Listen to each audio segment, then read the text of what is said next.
4 days. So, napatulog ko na pala yung dalawa kong baby. So, tignan nyo.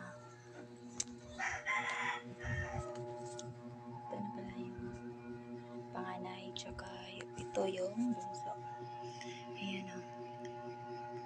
Ang himbing ng tulog. So, tulog na sila. So, gagawin natin na yun.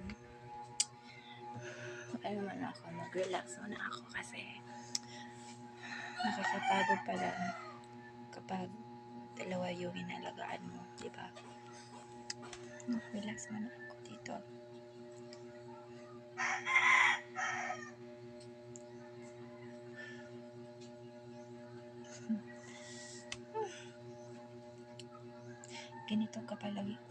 Ganito pa kayo guys kung tipo